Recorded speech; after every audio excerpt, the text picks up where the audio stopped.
just a simple stick of wood, 1 by 2 of common pine. The letters P-E-A-C-E like an advertising sign. But the product we are selling you won't find in any store. It's just a simple statement that we don't approve of war.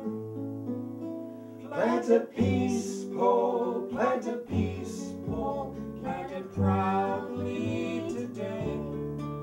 An affirmation, a proclamation that there is a better way. It was right after 9/11, and the whole country was in shock.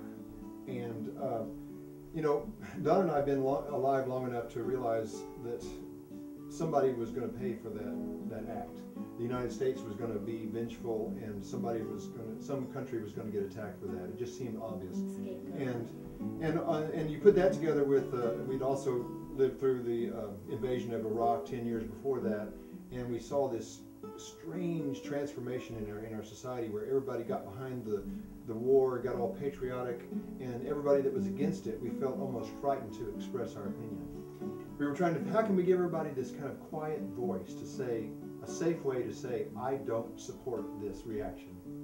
And so we came up with this idea. Basically, it was inspired by the World Peace Prayer Society, who's made 200,000 plus peace poles all over the world. That say, may peace prevail on earth, in every language. And they're beautiful, but they're very expensive and they're hard to install and not practical. So for what we were talking about. So we came up with this simple design that you can make out of a, just a 1 by 2. And we chose the red, white, and blue. Consciously we chose that because at the time a lot of people were waving flags. Every car had a flag on it, and we're all Americans, whether we're pro for the war or against it, and we wanted to say these are Americans for peace. Are we fools in this quixotic project, still on the hill against the flow? Or can red, white, and blue symbolize a challenge to the status quo? But peace is too political, some claim, while monuments to war increase. The irony shows when those who oppose us supposedly follow the Prince of Peace. Plant a peace pole, plant a peace pole, plant it proudly today. An affirmation, a proclamation that there is a better way. Hello, I'm Steven Skattebo, and I'm going to show you today how to make the OMNI Mini Peace Pole. Donna and Kelly from Still on the Hill, the music group, started this about 10 years ago. And about 3 years ago, I took over the manufacturing duties. And it's not that difficult to make. But I'm going to show you how I do it, and then you can do it at home, and you can give some peace poles to your neighbors and your friends. And if you live in the area, you can make some and donate them to OMNI, because we take them to Ozark Natural Foods. We have a display there, and we ask for a donation, and that money helps to fund many of OMNI's activities.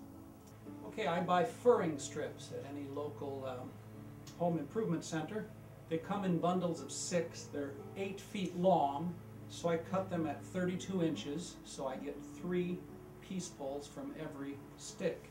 And then I make notches at the bottom for putting them in the ground. And I just take a belt sander and just do some quick sanding to get off all the rough edges. And then when I get about 30 or 40 or so, I line them up on a garbage bag on the floor, and I use a paint roller to paint them white. I find they usually need a couple coats of that. We don't use any special wood treatment. This is just interior pine. But with a couple coats of paint, they last at least 3 years or so. And then after I get them painted white, I use masking tape.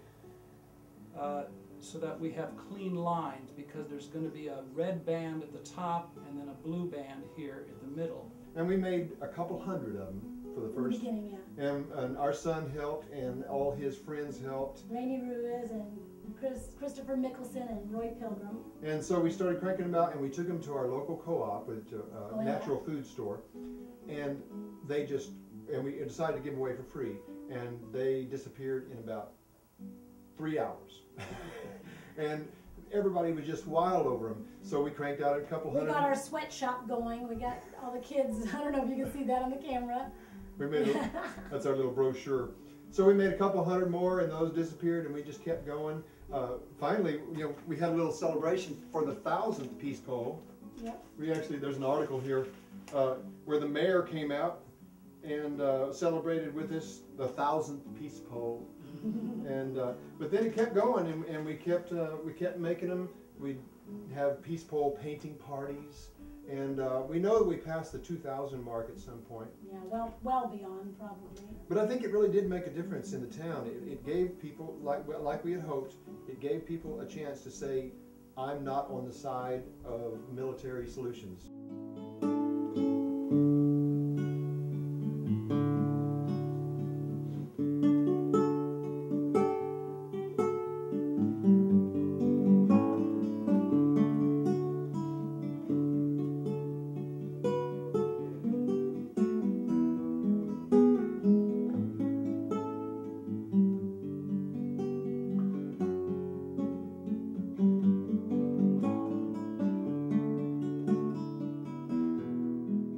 Another thing that inspired this project was one of our great mentors, and that's the person who actually founded the OMNI Center, and Dick Bennett.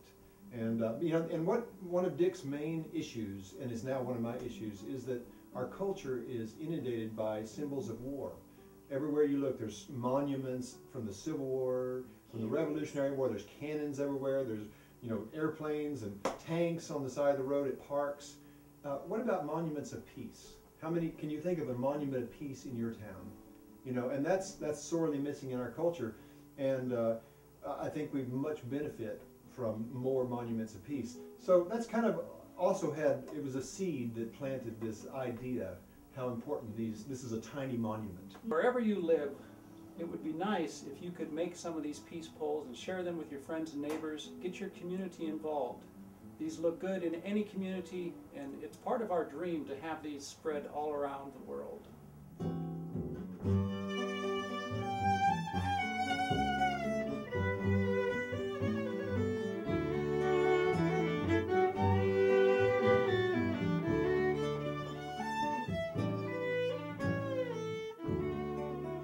Plant a peace pole, plant a peace pole, plant it proudly today.